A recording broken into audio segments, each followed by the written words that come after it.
Hi, I'm Cam, and I chose to study whether or not it would be feasible to do stream restorations on the Poudre River through the urban section of the Poudre, which is Shield Street Bridge to Box Elder Creek confluence, which is just upstream of Greeley. Here's a little introduction to stream restoration. Organizations around the country exist in place to create a healthy future for rivers that are cherished by a wide network of anglers and recreation enthusiasts alike. Trout Unlimited is one of the most prominent and has provided the ethics and framework for many projects around the country.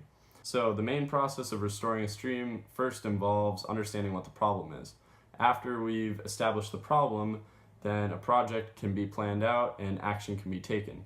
This usually requires a lot of time and effort from volunteers and project organizers. A big part of restoration is working in unison with nature and having a vast understanding of what role the project will play in the ecosystem. So the Poudre attracts a lot of attention from anglers and whitewater enthusiasts. There's basically a lot of economic activity surrounding this river. Recognized as a world-class fishery and is an extremely valuable resource that we have within our city limits. This makes it very susceptible to pollution and environmental degradation as we continue to urbanize. Here's a little information about trout. Brown trout are the main inhabitants of the Poudre. They're distributed widely throughout the canyon all the way down to the lower reaches of the Poudre where it becomes a warm water fishery. Trout are cold water species, which means they require cold water temps that do not exceed 70 degrees on a regular basis. The reason they need cold water is because it holds dissolved oxygen they're required to survive. Trout filter water through their gills and they get oxygen through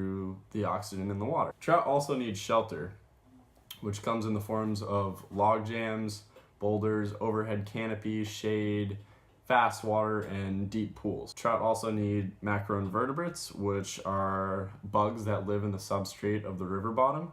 That's what they eat. They also eat mice, frogs, snakes, and a lot of other, terrestrial animals. Things like overconsumption of water for agricultural use can play a big role in affecting the trout's ability to survive. High water temps, angling pressure, and exposure to predators are all things that impact a trout's ability to survive. By doing our part in assessing what the problems are with the river, kind of thinking of how we can help there, assist these fish and preserve the resource for years to come. So here's a graph that links to my feasibility study here. My goal in doing this project was to determine whether or not the Poudre through town would benefit enough from restoration efforts to make it feasible to do so. First, I started doing research on the health and quality of the river, and I found this graph here.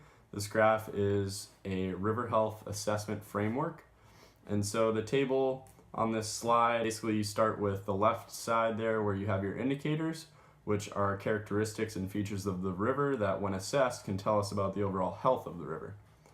I compared these indicators grade and compared that to the current condition grade for the urban section in the middle right column. Anywhere there was a big difference between the recommended range and the current range, I saw a need for improvement. And so how can we help? Improving the water quality, we can do this by adding trees, planting trees along the bank to improve shade. We can create more stream habitat by introducing log jams and deep pools for fish to take refuge in. Conclusions I have about this, the end goal of these efforts is really to prolong the health of the river for years to come. And essentially what we have is a really good resource that is very valuable to us in the city in many ways, and it can be very easily ruined by urbanization and climate change and overuse of water for agriculture. So benefits of a successful restoration project would mean a healthy resource for recreation, more recognition from tourists as they see how much work we're putting into supporting this river and restoring it. Monitoring the progress of these projects is something I see that could really be improved upon. Lots of projects go unmonitored. There's about $1 billion put into projects a year in stream restoration. 90% of these projects receive no monitoring after they're done.